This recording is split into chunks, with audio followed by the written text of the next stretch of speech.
پاکستان میں جگر کا مرض ایک بڑا مسئلہ ہے۔ ایک اندازے کے مطابق پاکستان میں تقریباً 5% سے زیادہ لوگ ہیپاٹائٹس سی کے مرض میں مبتلا ہیں، جبکہ کئی لاکھ افراد کو جگر کی پیوند کاری کی ضرورت ہے، لیکن یہ علاج اتنا مہنگا ہے کہ ہر شخص کو میسر نہیں۔ پاکستان میں جگر کی پیوند کاری عالمی سٹینڈرز کے مقابلے میں کیسی ہے اور ایک عام آدمی کے لیے یہ علاج کیسے ممکن بنایا جا سکتا ہے، اس پر بات کرنے کے لیے ہمارے ساتھ کراچی سے موجود ہیں ڈاکٹر جہازیب حیدر، جن کا تعلق ہے Dow University of Health Sciences سے۔ Welcome to the show doctor صاحب۔ پہلے یہ بتائیے کہ جگر کے امراض کی وجوہات ہوتی کیا ہے خصوصاً پاکستان میں؟ پاکستان میں جگر کے امراض کی وجوہات جو ہیپیٹائٹس ہے، ہیپیٹائٹس بی اینڈ سی، وہ بہت زیادہ پریویلنٹ ہے ہماری سوسائٹی میں۔ تو سب سے موسٹ کامن یہ ہے جو ہیپیٹائٹس بی اور سی۔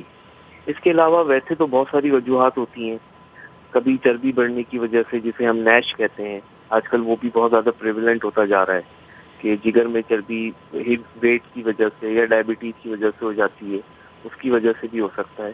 اس کے علاوہ بہت ساری جو ہے نا کانجنائٹل ڈس آرڈرز ہوتے ہیں، جس میں کچھ انزائمز یا کچھ چیزیں جگر کے اندر ڈیفیشینٹ ہوتی ہیں، ولسنز ڈیزیز ہو گئی، خون جمنے کی صلاحیت زیادہ ہونا، جس کی وجہ سے جگر کے اندر کی جو شریانیں ہیں ان سے جو ہم خون باہر لے جا رہا ہوتا ہے، وہ بلاک ہو جاتی ہیں، اسے بٹ کیری سنڈروم کہتے ہیں۔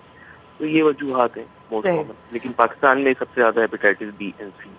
رائٹ۔ ڈاکٹر صاحب یہ بتائیے کہ پاکستان میں لیور ٹرانسپلانٹ کے سٹینڈرز جو اس وقت موجود ہیں، ان کو آپ عالمی سٹینڈرز کے مقابلے میں ان کو کس طرح گیج کریں گے؟ لیور ٹرانسپلانٹ کی جو اسٹینڈرڈ ہے، اس میں پاکستان میں جو سب سے ایک میجر وہ ہے لیونگ ڈونر۔ جو ڈیزیز ڈونر ہے، جس میں آپ جو ہے کسی بھی ایسا مریض جو اپنا آرگن ڈونیٹ کرنا چاہتا ہے بیفور کوئی کسی بھی ٹراما کی وجہ سے وہ انجر ہو جائے اور اس کی فیملی اس کو ڈونیٹ کرنا چاہے، تو وہ تو یہاں پاسبل نہیں ہے، اور وہ ابھی اس کا لا پاس بھی ہوا ہے اور اس پہ ابھی ورک ہو رہا ہے، لیکن اٹ ول ٹیک ٹائم۔ جو لیونگ ڈونر کی جو اسٹینڈرڈ ہیں اور وہ ساری چیزیں وہ اسی طریقے سے ہیں جو ایک نارمل کنٹری جو لائک ایشین پیسیفک ہو یا کوئی بھی ایسی کنٹری ہو، اسی اسٹینڈرڈ سے فالو کیے جا رہے ہیں، انہی پروٹوکالس کے ساتھ فالو کیے جا رہے ہیں۔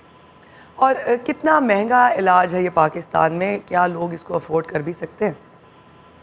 ایکچولی اس کی جو ٹوٹل کاسٹ آتی ہے وہ تقریباً ویریبل ہے سینٹر ٹو سینٹر، لیکن جو ایک ایوریج کاسٹ ہے وہ 4 to 4.5 and even up to 5 million Pakistani rupees کے حساب سے ہے، ٹھیک ہے۔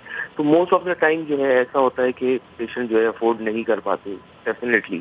سم ٹائمز ایسا ہوتا ہے کہ کچھ پیشنٹ جو ہے نا اپنی کوئی نہ کوئی ایسیٹس ہیں یا کوئی ایسی چیزیں ہیں جن کو جو ہے نا سول آؤٹ کر دیتے ہیں اور اس کے بعد پھر یہ ساری چیزیں کراتے ہیں۔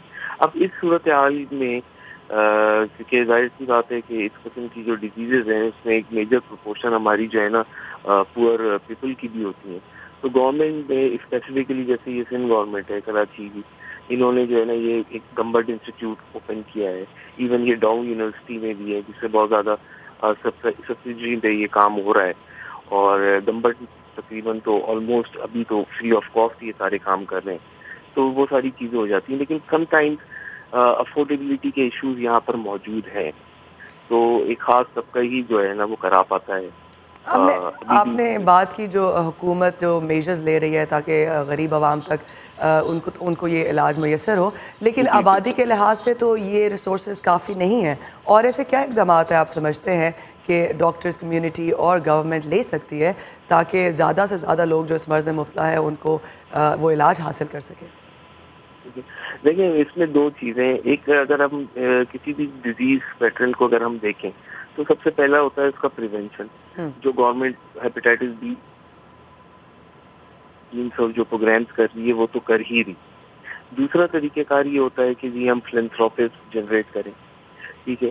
بہت ساری چیزیں ہمارے ملک میں اس لیے بھی مہنگی ہے کہ وہ ایکسپورٹس ہوتی ہیں۔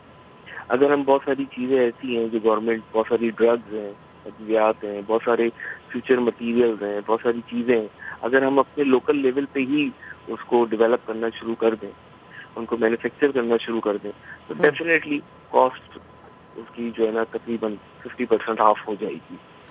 تو ڈاکٹر بہرحال جہازیب یہ حیدر ہمارا ساتھ دینے کے لیے کراچی سے بہت بہت شکریہ۔ بتا رہے تھے کہ لیور ٹرانسپلانٹ پاکستان میں کتنا اور کس طرح عام کیا جا سکتا ہے۔